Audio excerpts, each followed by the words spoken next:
ഈ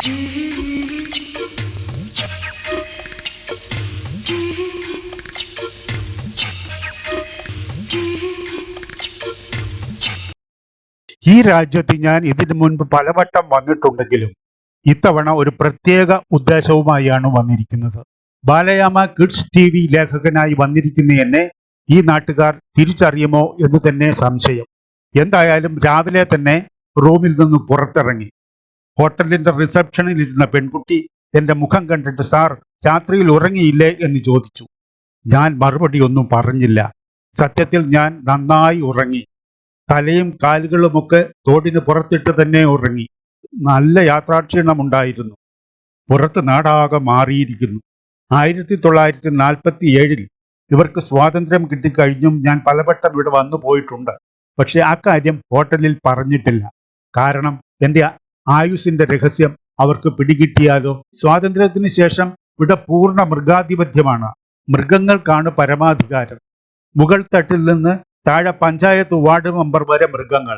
എല്ലാവരും സമാധാനപ്രിയർ. ഭക്ഷണത്തിനല്ലാതെ ആരും ആക്രമിക്കുകയോ കൊല്ലുകയോ ചെയ്യുന്നില്ല. ഒരു നേരത്തെ ഭക്ഷണത്തിന് നാട്ടിലെ 5% ജനസംഖ്യ കുറയുമെന്ന് കേൾക്കുന്നു. പക്ഷേ അതുകൊണ്ട് കുഴപ്പമില്ല. അന്നത്തെ ജനനസംഖ്യ കൊണ്ട് തന്നെ അത് പരിഹരിക്കപ്പെടും. നല്ല പ്രകൃതി ദൃശ്യം. ചെറിയ മഞ്ഞുണ്ട്. പെട്ടെന്ന് ഒരാൾ എൻ്റെ കണ്ണിൽപ്പെട്ടു. അവിടുത്തെ വാർഡ് മെമ്പറാണെന്ന് തോന്നുന്നു. അയാൾ അടുത്തു നിന്ന വാഴ പോലെ ഒരു ചെടിയിൽ ശ്രദ്ധിക്കുകയാണ്. ഞാനും ശ്രദ്ധിച്ചു. മനോഹരിയായ ഒരു കൊക്ക് പതിഞ്ഞ ശബ്ദത്തിൽ അതിലിരുന്നു പാടുന്നു. കേട്ട് പരിചയമുള്ള പാട്ട്. ഇവരുടെ ഭാഷ എനിക്കറിയാവുന്നതുകൊണ്ട് എനിക്കതിൻ്റെ അർത്ഥം മനസ്സിലായി. കദളിവാഴ കൈയുടെ മീതെ മാസ്കിരുന്നു വിരുന്നു വിളിച്ചു, വിരുന്നുകാര വിരുന്നുകാര വിരുന്നുകാര വന്നാട്ടെ എന്നായിരുന്നു അതിൻ്റെ അർത്ഥം. അത് കേട്ട് പെട്ടെന്ന് വാർഡ് മെമ്പർക്ക് ദേഷ്യം വന്നു. അയാൾ ഉറക്കെ നിർത്തടാ നിന്റെ പാട്ട്, കാക്ക മാസ്ക് ഇട്ടാൽ കൊക്കാകില്ല എന്ന് പറഞ്ഞു.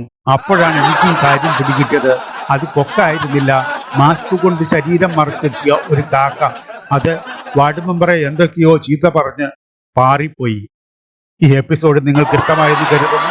ഇഷ്ടമായാൽ ലൈക്ക് ചെയ്യുക, സബ്സ്ക്രൈബ് ചെയ്യുക, ബെൽ ബട്ടൺ അമർത്തുക. മറ്റൊരു എപ്പിസോഡുമായി നാളെ എത്തും വരെ ബൈ.